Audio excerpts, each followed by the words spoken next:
رات کی تاریکی شہر پر چھا چکی تھی۔ بارش تھم چکی تھی مگر چھتوں سے پانی کے قطرے اب بھی ٹپک رہے تھے۔ سڑکوں پر سناٹا تھا۔ پرانے گورنمنٹ ہسپتال کی کھڑکیاں ہوا سے بج رہی تھیں۔ یہ وہ ہسپتال تھا جو برسوں پہلے بند ہو گیا تھا۔ اب یہاں صرف ایک ہی شخص موجود تھا، ندیم۔ ندیم ایک سیکیورٹی گارڈ تھا۔ اس کی ڈیوٹی تھی کہ عمارت کی نگرانی کرے تاکہ کوئی نشئی یا آوارہ اندر داخل نہ ہو۔ باقی سب گارڈ اکثر بہانہ بنا کر غائب ہو جاتے تھے کیونکہ کوئی بھی اس ہسپتال کی رات کی ڈیوٹی نہیں کرنا چاہتا تھا۔ لوگوں کا کہنا تھا کہ یہ جگہ بھوتیا ہے۔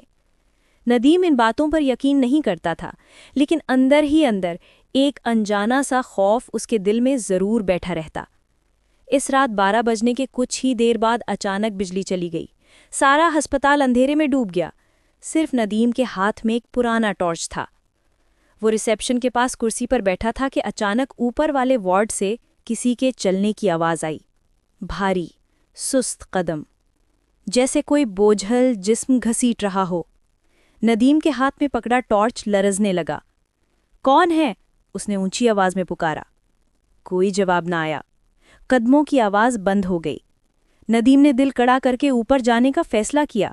سیڑھیاں چڑھتے ہی بوسیدہ فرش کی چرچراہٹ پورے ہال میں گونجنے لگی۔ اوپر پہنچ کر اس نے ٹارچ کی روشنی دائیں بائیں کی۔ ٹوٹے ہوئے بیڈ، زنگ آلود سٹینڈز اور دیواروں پر پرانے پوسٹر، سب کچھ خالی۔ اچانک روشنی ایک کونے پر جا رکی۔ وہاں ایک پرانی گھڑی رکھی تھی جو نہ جانے کتنے برسوں سے خراب تھی، مگر اب وہ چل رہی تھی۔ ٹک ٹک ٹک، ہر آواز اندھیرے میں تیز گونج رہی تھی۔ ندیم کے ماتھے پر پسینہ آ گیا۔ یہ کیسے ممکن ہے؟ یہ گھڑی تو ٹوٹی ہوئی تھی۔ اسی لمحے گھڑی کی سوئیاں اچانک تیزی سے گھومنے لگیں۔ ٹک ٹک ایک چیخ میں بدل گئی۔ ندیم نے پیچھے ہٹنے کی کوشش کی مگر اس کے پیچھے سے کسی نے اس کے کان کے قریب سرگوشی کی۔ اب تم اکیلے نہیں ہو۔ وہ گھبرا کر پلٹا مگر وہاں کوئی نہیں تھا۔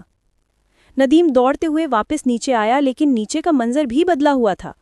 ریسیپشن پر اب ایک نرس بیٹھی تھی، پرانی وردی، خون سے داغدار۔ وہ دھیرے دھیرے سر اٹھا کر مسکرائی۔ اس کی آنکھیں کی جگہ خالی سیاہ گڑھے تھے۔ ندیم کے حلق سے آواز نہ نکلی۔ اس کے قدم جیسے زمین سے جڑ گئے۔ نرس آہستہ آہستہ کھڑی ہوئی۔ اس کے جوتے فرش پر رگڑ کھا رہے تھے۔ پھر وہ بولی مگر آواز کئی گونجوں میں بٹی ہوئی تھی۔ کیا تم جانتے ہو یہاں کتنے مریض واپس نہیں جا سکے؟ ندیم نے ہمت جٹائی اور بھاگنے لگا۔ کوریڈور اندھیرا تھا مگر اسے لگا جیسے پیچھے درجنوں قدموں کی آواز اس کا پیچھا کر رہی ہیں۔ آخر کار وہ ایک بڑے ہال میں پہنچا۔ وہاں کئی پرانے آئینے لگے تھے، ٹوٹے پھوٹے، گرد آلود۔ اس نے ٹارچ جلائی تو ہر آئینے میں اپنا عکس دیکھا مگر یہ عکس عام نہ تھے۔ کچھ ندیم کے چہرے پر خون ٹپکا رہے تھے، کچھ کے چہرے پر خالی سوراخ تھے، کچھ مسکرا رہے تھے۔ ندیم نے آنکھیں بند کر لی۔ جب دوبارہ کھولیں تو ایک آئینے سے اس کا عکس باہر نکل آیا۔ وہی ندیم مگر آنکھیں سفید، چہرہ سیاہ دھبوں سے بھرا۔ وہ اس کی طرف بڑھنے لگا۔ یہ کیا ہے؟ ندیم نے پیچھے ہٹنے کی کوشش کی مگر دیوار سے جا ٹکرایا۔ اچانک باقی آئینے بھی لرزنے لگے۔ ہر آئینے سے اس کے عکس باہر آنے لگے، درجنوں ندیم، ہر ایک خوفناک، ہر ایک مسکراتا۔ اب وہ گھر چکا تھا۔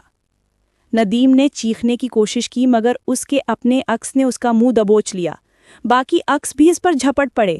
روشنی بجھ گئی اور پھر سناٹا۔ صبح کے وقت جب دوسرا گارڈ آیا تو ہال خالی تھا۔ صرف فرش پر ایک ٹوٹا ہوا ٹارچ پڑا تھا اور دیوار پر گھڑی چل رہی تھی